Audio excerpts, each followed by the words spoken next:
13 मई को जिले में लोक अदालत का आयोजन किया गया था, जिसके तहत नगर पालिका बालाघाट में भी वार्ड वासियों के टैक्स व बकाया राशि पर आपसी सहमति से निपटाकर टैक्सों की वसूली हेतु लोक अदालत का आयोजन किया गया था। किंतु यहां पर टैक्स जमा करने वार्ड वासियों से दुगना टैक्स लिया जा रहा था, जिससे नगर पालिका में हंगामे की स्थिति निर्मित हो गई। आपको बता दें कि 13 मई को जिले में लोक अदालत का आयोजन किया गया था, जिसके तहत नगर पालिका बालाघाट में भी लोक अदालत का आयोजन आपसी निपटारे व जलकर संपत्ति कर सहित अनेक टैक्सों की वसूली की जानी थी व वार्ड वासियों को इसकी सूचना पूर्व में ही दे दी गई थी।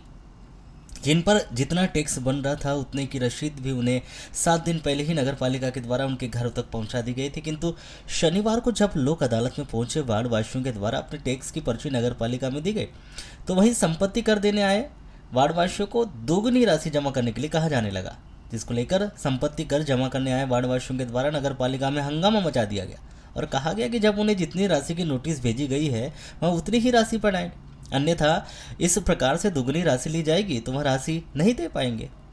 एक हफ्ता पहले 6,340 रुपये का नोटिस आया था, आप 13 तारीख को आके जमा करिए। यहाँ आके मुझे पता चला है कि 11,306 रुपये देना है। अब यहाँ पे आने के बाद में पैसा डबल हो गया। अब ये बताइए कि मैं कहाँ से भरूँगा? 300 रुपये 400 रुपये में कमाता हूँ, अब 11-12 हज़ार रुपये टैक्स का मैं कहाँ से भरूँगा? इसके पहले आपको सूचना दी गई थी कि आपका टैक्स डबल हो गया है या कुछ इस प्रकार की? नहीं दी गई। नोटिस में 6,300 रुपये का आया था कि आप 13 तारीख को आके जमा करें। यहाँ 11,300 रुपये हो गया। मैं 2 लाख का था, 4 लाख हो गया। अच्छा, तो आपको इसकी सूचना थी क्या? सूचना तो मिल गई थी ना। आपको कितने का टैक्स पटाने की सूचना मिली थी? कम करेंगे बोले थे। कम करेंगे बोल रहे थे। कितना टैक्स था आपका लगभग अमाउंट? 2,20,000। अच्छा, फिर यहाँ आए तो कितना हो गया?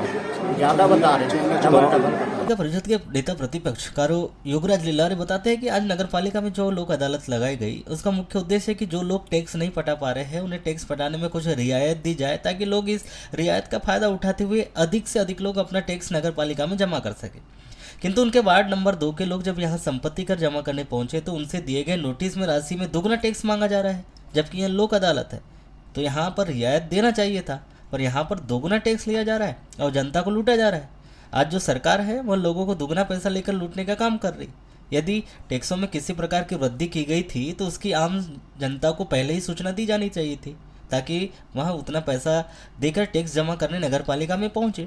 उन्हें कम पैसे देने की नोटिस देकर यहाँ पर पहुंचने पर दोगुना पैसा देने की बात कही जा रही है, जो बिल्कुल ही गलत है।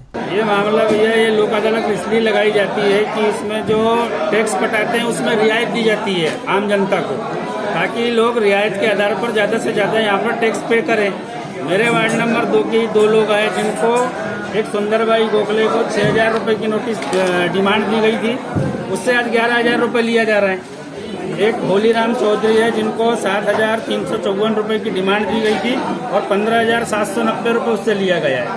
डबल लिया जा रहा है। तो ये तो लोक अदालत नहीं है, यहाँ जनता को रियायत नहीं दी जा रही, जनता को लूटा जा रहा है। ये भारतीय जनता पार्टी सरकार ये आम जनता को लूट रही है। भाई जो जिनको जितनी डिमांड दी गई है उसमें भी रियायत दी जानी चाहिए। ये लोक अदालत का मतलब ये होता है, पर उनसे सीधा डबल लिया जा रहा है। जिसको 6,000 की डिमांड दी जा रही है उससे यहाँ 11,000 रुपये लिया जा रहा है। जिसको 7,000 रुपये की डिमांड दी जा रही है उससे 15,790 रुपये लिया जा रहा है। ऐसी लोक अदालत को बंद, और अगर मान लो किसी प्रकार की टैक्स में वृद्धि हुई है तो इसकी सूचना आम जनता को देना चाहिए। जब इस पूरे विषय को लेकर हमारे द्वारा नगर पालिका के मुख्य नगर पालिका अधिकारी निशांत श्रीवास्तव से चर्चा की गई, तो उनके द्वारा बताया गया कि जो लोक अदालत आज लगाई गई है उसमें वार्ड वासियों को टैक्स पटाने के लिए नोटिस दिया गया था, पर पोर्टल अपडेट होने की वजह से उन्हें राशि दोगुनी शो हो रही है, जिस कारण से यह परेशानी उत्पन्न हुई है। जबकि मार्च 2021 में शासन से यह गजट प्रकाशित हो चुका था कि सभी नगर पालिका व निकाय को सख्ती से संपत्ति कर व अन्य करों की शासन स्तर से गाइडलाइन बनाकर उनका पालन करना है।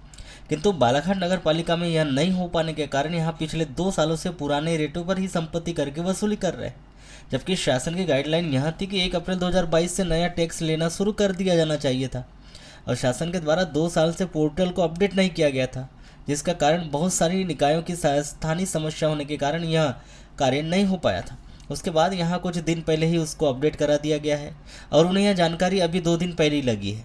इसमें पुरानी परिषद और यहाँ का जो नगर पालिका का स्टाफ की गलती की वजह से यह संपत्ति कर की नई दरों के माध्यम से अब संपत्ति कर लिया जाएगा। उसी के अनुसार अब टैक्स भी जमा होगा, जिसके लिए वह आम जनता से अपील करते हैं कि वह दुगुने हुए टैक्स को जमा करें। और उन्हें इस बात की जानकारी नहीं थी कि अब टैक्स दोगुना बढ़कर आएगा, इसलिए उन्होंने आम जन को इसकी जानकारी नहीं दे सके। और नगर पालिका सभी नगर वासियों से इसलिए क्षमा भी मांगती है और अपील करती है कि नए दरों के हिसाब से ही टैक्स जमा करें। ये आज लोक अदालत लगी है, इसमें कई लोगों को टैक्स के नोटिस दिए गए थे, वो कुछ राशि के थे, लेकिन पोर्टल पर अपडेट होने के कारण उनको राशि लगभग दोगुनी से हो रही है। इसका कारण ये है कि मार्च 21 में शासन से एक गजट प्रकाशित हुआ था, जिसमें हर नगरपालिका और निकाय को स्वतः निर्धारण करके और पुनः उसको शासन की गाइडलाइन के अनुसार संपत्ति कर का निर्धारण करना था। लेकिन यहाँ बालाघाट नगर पालिका में ये नहीं हुआ। ये नहीं हुआ तो हम पिछले 2 साल से पुराने रेट पर ही संपत्ति का वसूल कर रहे थे, जबकि शासन की गाइडलाइन ये थी कि 1 अप्रैल 2022 से नया टैक्स स्लैब के अनुसार टैक्स लिया जाए, संपत्ति कर लिया जाए। शासन ने 2 साल तक पोर्टल पर अपडेट नहीं किया कि बहुत सारे निकाय हैं जिनमें समस्याएं होती स्थानीय। तो उसके बाद उन्होंने अभी 1 माह पहले या 15 दिन पहले उसको अपडेट कर दिया, 15 दिन पहले लगभग अपडेट किया है। और ये जानकारी मुझे अभी 2 दिन पहले लगी।